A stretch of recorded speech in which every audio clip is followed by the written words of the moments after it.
Salam alaikum, mes chers élèves de la deuxième année. Dans cette capsule, on va faire la correction des exercices 16 à la page 25, 19 et 21 à la page 27.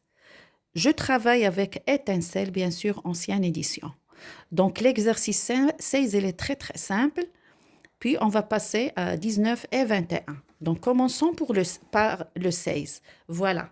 Donc, la première question, c'est: quels sont les deux principaux gaz de l'air?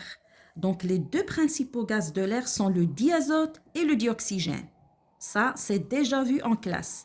À quelle proportion sont-ils présents dans l'air? Donc, pour le dioxygène, il est présent pour une proportion de 21% et le diazote pour une proportion de 78%. Voilà, on a déjà noté ça ici dans l'exercice 11. Quelle est la masse d'un litre d'air dans les conditions? J'aimerais bien que vous changez ce mot par normal, comme ça, sur votre manuel.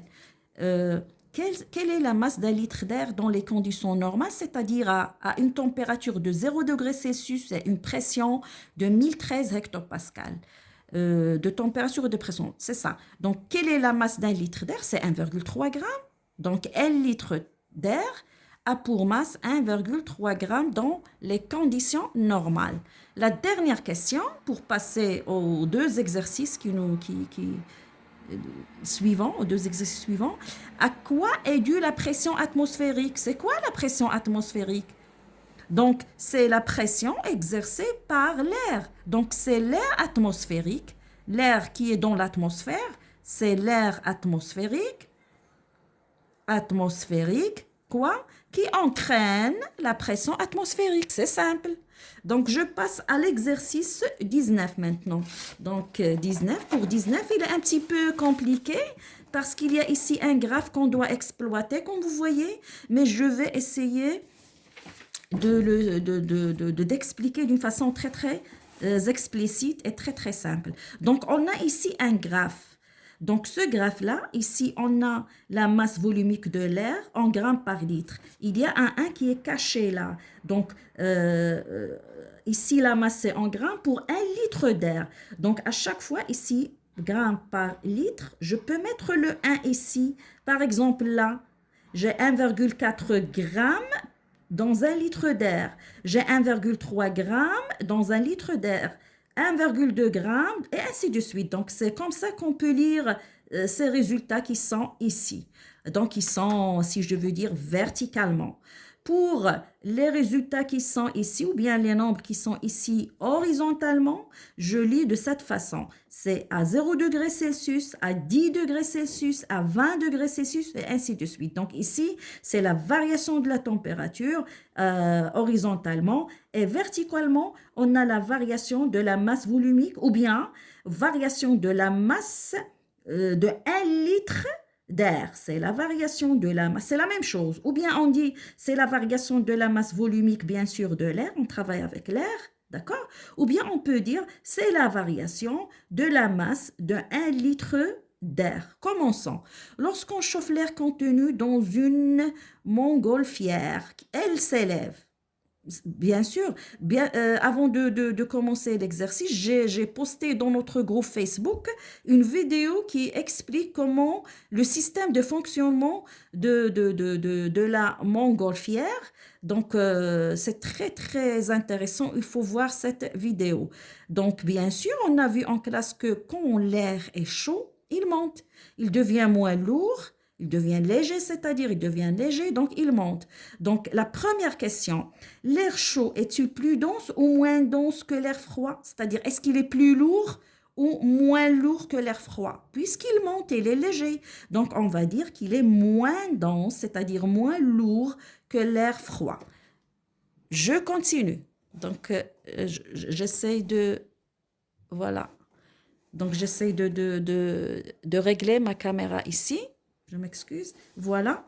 Donc, je pense que c'est clair maintenant. C'est plus clair maintenant.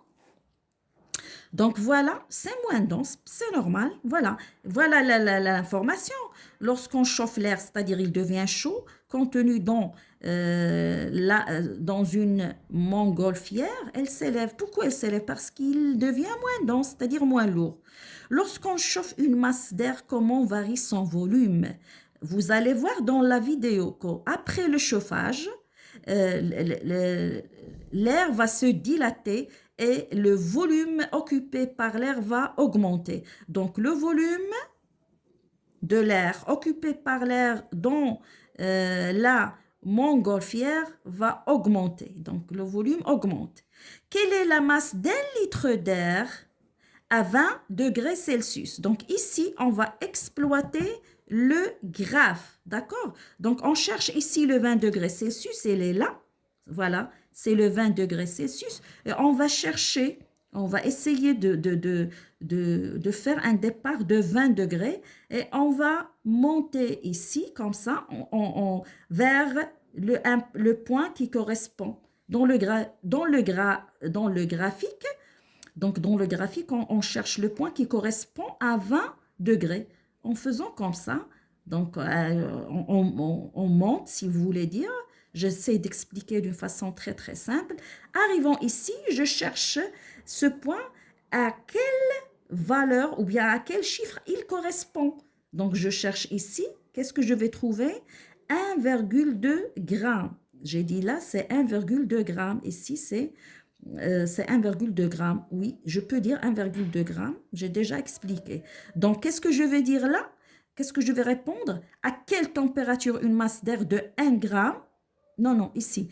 Quelle est la masse d'un litre d'air à la température de 20 grammes? Bien sûr, on travaille avec un litre d'air, toujours. On travaille avec un litre d'air. Donc, j'écris ici une masse de 1,2 g. Donc, je vais poster ça, Inch'Allah, avec une réponse bien précise. Donc, maintenant, tout ce que je fais, c'est j'essaye d'expliquer.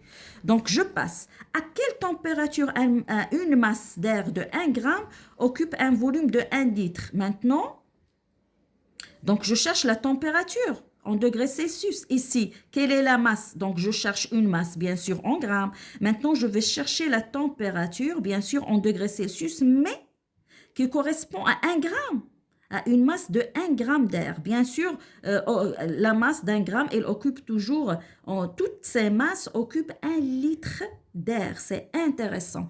Donc, je vais chercher le 1 gramme ici. Il est là. Voilà. Donc, je vais faire un départ de ce point-là. Je vais essayer, bien sûr, je suis un petit peu mal placée. Donc, je vais faire comme ça. Je vais aller au point qui correspond au graphique, ici. D'accord? Et je vais, donc d'une façon, bien sûr, il me faut une règle. Malheureusement, je n'ai pas une règle ici. Donc, voilà, je vais faire comme ça. Voilà le 1 gramme. Donc, je vais faire, vous allez faire ça avec votre règle, Inch'Allah. Donc, il ne faut pas se dévier, il faut aller d'une façon droite avec une règle. 1,1. Donc, 1,0, c'est 1 gramme ici. Voilà le 1 gramme, notre 1 gramme. Donc, il correspond à une température de 40 degrés Celsius. Donc, à quelle température? C'est à une température, ou bien j'écris θ, ou bien le T. C'est combien? C'est 40 degrés Celsius, comme ça. D'accord? Bien sûr, la masse de 1 gramme occupe toujours un volume de 1 litre. Chauffer l'air permet-il l'envol de la montgolfière? Mais bien sûr, voilà, c'est déjà noté ici. Bien sûr, il y a un envol de la montgolfière. Oui, j'ai écrit ici, je dois écrire oui. Comment doit procéder le pilote pour faire descendre la montgolfière? Tout simplement, il doit arrêter de chauffer. Quand on arrête le chauffage, bien sûr, l'air va devenir froid et il va devenir plus dense, il va devenir lourd et il va faire descendre ce qu'on appelle la montgolfière. Donc, il faut arrêter le chauffage, tout simplement. Arrêter le chauffage. Voilà. Donc, je pense que c'est clair. Je passe à cet exercice de 21, le tube en U. On a dans le laboratoire un tube sous forme de la lettre U.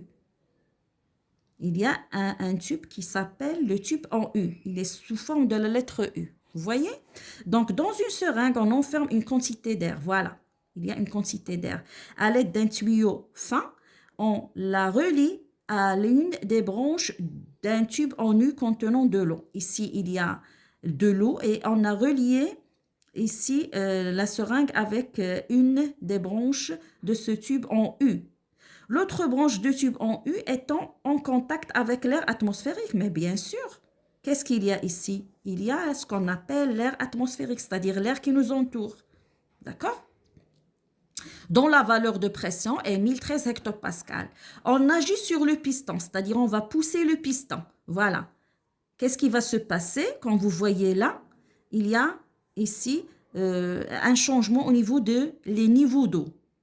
Initialement, les deux niveaux d'eau sont sur le même niveau. Donc, commençons. C'est très simple. Quelle est la valeur de la pression au niveau de la surface libre de l'eau? Bien sûr, au niveau de la surface libre de l'eau, c'est ça la surface libre de l'eau. C'est-à-dire, elle est libre et il est en contact seulement avec l'air atmosphérique. Vous voyez? Donc, voilà, c'est ça la surface libre de l'eau. Voilà, ici et ici. On a une surface libre de l'eau. Donc, c'est quoi? Il s'agit de la pression atmosphérique. Donc, la valeur de la pression, c'est 1013 hectopascales. Voilà. Explique la différence des niveaux de l'eau. Voilà, il y a une différence. Initialement, avant de pousser le piston, initialement, les deux pressions sont égales. J'ai ici 1013 hectopascales et ici 1013 hectopascales. Mais en poussant le piston, comme vous voyez, qu'est-ce que j'ai fait? J'ai comprimé l'air contenu dans la seringue. L'air comprimé dans la seringue, donc le volume diminue, la pression augmente. Donc ici, j'ai une augmentation de pression. Donc, puisque la pression augmente, elle va pousser le liquide vers le haut. Donc, il va pousser le liquide, ce niveau-là, vers le haut. Donc, c'est normal. Ici, le niveau va être en bas et ici, le niveau va être en haut. Explique la différence des niveaux de l'eau. On va écrire tout simplement après la compression. Après la compression de quoi? La compression de l'air contenu dans la seringue. Dans la seringue.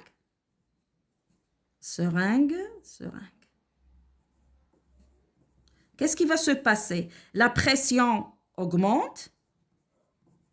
Bien sûr, je n'ai pas l'espace, je vais parler oralement.